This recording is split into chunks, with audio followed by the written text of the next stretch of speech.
随着俄乌局势的发展，限制性稀有气体出口将对美国产生怎样的影响？中国在稀有气体行业的发展如何？取得了怎样的进展？这对世界稀有气体行业的发展有何影响？我们都知道，现如今全球缺芯的状况越演越烈，这就使芯片的作用越来越大，各国对其的需求也越来越强。因此，这在很大程度上加快了世界各国对芯片的发展，以便可以缓解芯片面临的压力，所以这也成为了世界各国面临的巨大难题。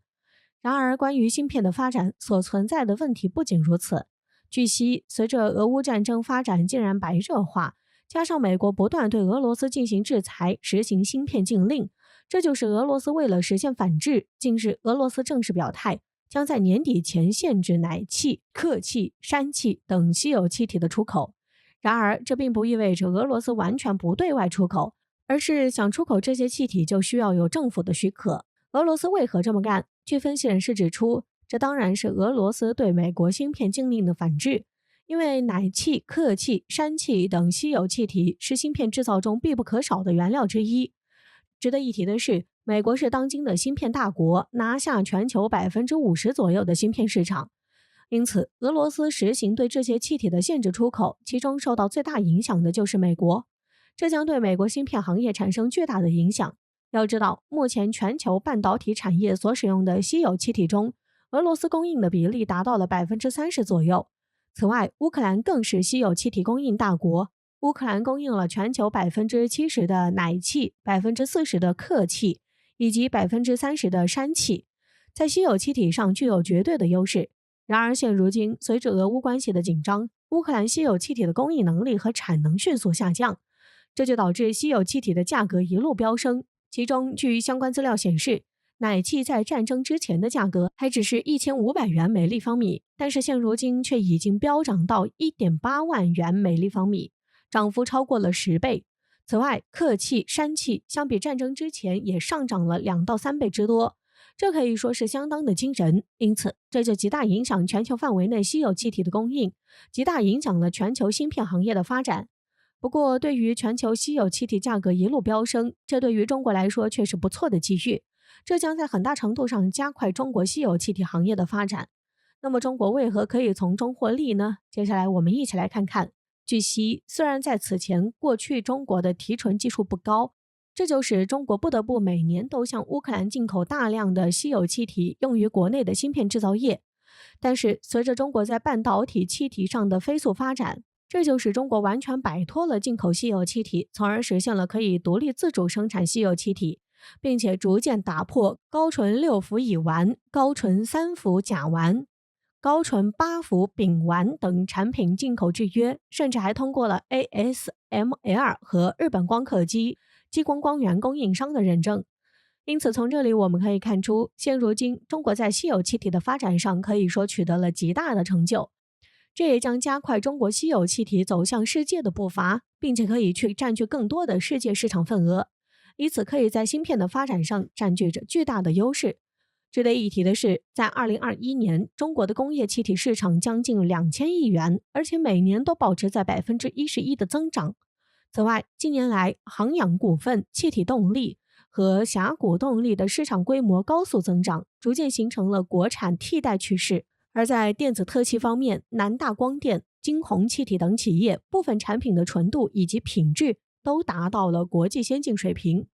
因此，这就是中国在稀有气体的发展上占据了较大的优势，且有着极其突出的表现，并且在全球市场上占据着较大的市场份额。所以，一旦俄罗斯不供应这些气体，中国企业就会销量大增，拿下这部分的市场。这就使中国稀有气体企业迎来了极大的发展机遇。据悉，目前中国国内供应量能够达到48.7万立方米，并且这一数量还在逐年增加。随着俄乌局势的白热化，这在一定程度上极大影响稀有气体的出口。这就是中国可以抓住这样的发展机会，以此来取得更大的发展，加快推进稀有气体走向世界的步伐。这对于中国在稀有气体的发展上有着极其重要的促进作用。加上在氖气等稀有气体的领域里，中国掌握了先进的生产技术，其中，中国的华特气体公司所生产的奶气，早在2017年的时候就通过了荷兰阿斯麦尔公司的认证。这也说明中国国内科技企业所生产的奶气是完全符合国际最先进生产水平的。中国也完全有能力为荷兰阿斯麦尔公司提供最好的奶气支持，让其完全没有后顾之忧。所以，此次俄乌大战导致全球奶气市场资源稀缺以后，中国企业就可以抓住这难得的发展机遇，抓住世界稀有气体市场。由于中国奶气资源十分丰富，因此中国完全可以在全球的竞争中脱颖而出。尤其对于美国、荷兰阿斯麦尔公司来说，中国就是一个足以替代乌克兰的奶气供应方，并且可以很好满足其对奶气的需求。因此，中国是一个很好的供应商。值得一提的是，全球奶气市场的价格相比较于2022年初的时候，已经上涨了65%。而华特气体等公司受益于好消息的影响，其市值也上涨了不少，并成为了稀有气体供应商中实力较强的厂家。所以，中国的华特气体公司在奶气的供应中将成为很强劲的厂家，也将会带动中国气体资源的发展。不仅如此，中国南大光电在稀有气体的发展上也取得了巨大成就，其所研究的高纯磷烷、砷烷等氢类电子特气产品纯度已达到6N 级别，并且三氟化氮的产能已经达到了4000吨，位居全球第3。此外，中国的金红气体则拥有了7N 级超纯氨气，被韩国 SK 海力士以及国内的中芯国际所采用，具有极其广泛的市场前景。这对于中国稀有气体市场的发展也有着极其巨大的促进作用。因此，从以上我们可以看出，中国稀有气体企业都取得了较大的发展，这就是中国在稀有气体的发展上占据着极其重要的地位。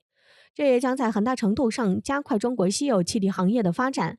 所以，由于俄乌局势的进展，乌克兰在如今的私有气体市场份额上已经下降到了35%左右。因此，这使中国可以牢牢抓住发展机遇，以此来加大对稀有气体行业的发展，而且也取得了较大成就。据悉，韩国作为目前全球最大的半导体产业国，有66%的惰性气体从中国进口。此外，中国在全球奶气市场中的占有率已经达到了40%到45%，这就是中国在奶气的发展上在世界上占据着绝对主导地位。因此，现如今中国将抓住这一发展机遇，以此不断加快对背锅稀有气体行业的发展，并不断加大生产、扩大产能，以便可以占据更多的市场份额，以此在激烈的国际竞争中获得更大的胜利。这对于中国来说也将有巨大的发展意义，将进一步加快中国在稀有气体领域的发展，这也将极大促进中国的发展，加快中国芯片行业的发展。